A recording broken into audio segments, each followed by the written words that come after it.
In the Gaza Strip, the U.S. and Israeli-backed Gaza Humanitarian Foundation, or GHF, was established to replace the United Nations as the main distributor of aid. In late June, the U.S. State Department approved $30 million for the group, calling its work absolutely incredible. Deborah Patta spoke with a former insider with the GHF and joins us from London. According to the UN, hundreds of Palestinians have been shot and killed by Israel Defense Forces and foreign military contractors at or near GHF aid sites. We spoke to a new eyewitness who concurs. He told us it's not only the IDF shooting, but also personnel hired through American subcontractors to secure GHF sites. I thought I was going there to help people.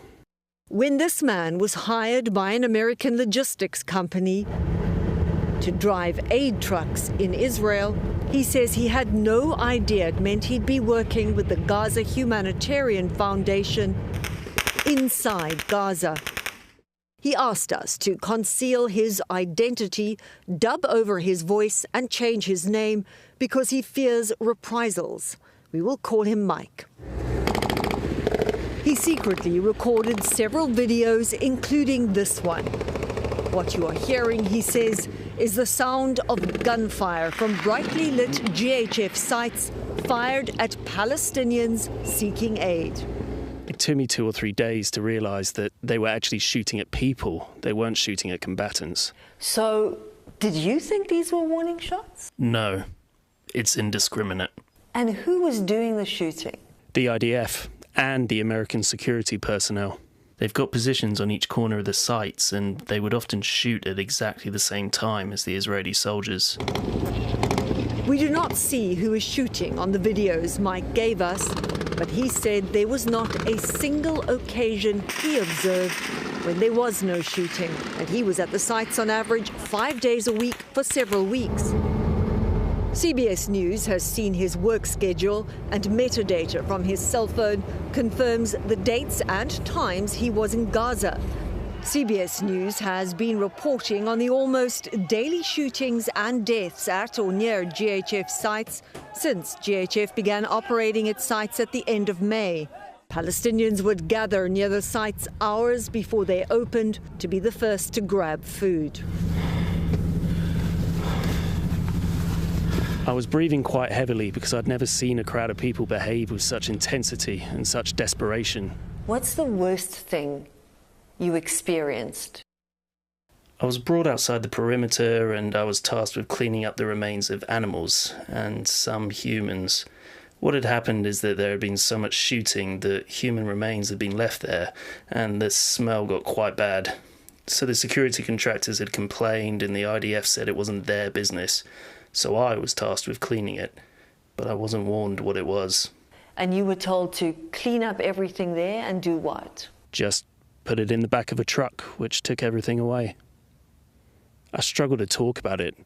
I even feel a bit clammy, and I can feel my chest beating harder. I just shut down, really. Over 1,800 Palestinians have died trying to get food, more than 1,000 near GHF sites, according to the UN's Office of the High Commissioner for Human Rights.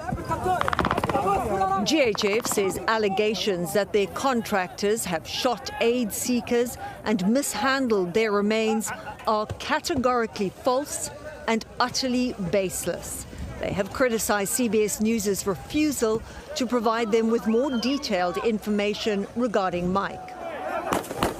Mike said that some of the Americans hired to secure the GHF sites made him feel uncomfortable.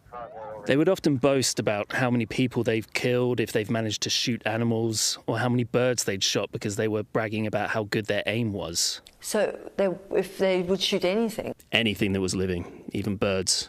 Mike is home now and won't be going back. Why are you doing this? It just wouldn't sit right with me if I didn't say something. These atrocities don't have to happen. GHF told CBS News that their contractors do not fire on civilians, nor, they say, has anyone been killed by gunfire at a GHF site, not even within sight of a foundation site. And they say they have never encountered any situation involving unclaimed bodies at or near their sites. The IDF categorically denied allegations that it deliberately fires at Palestinian civilians, but told CBS News it is investigating recent reports of harm to civilians, and any violations will result in further action.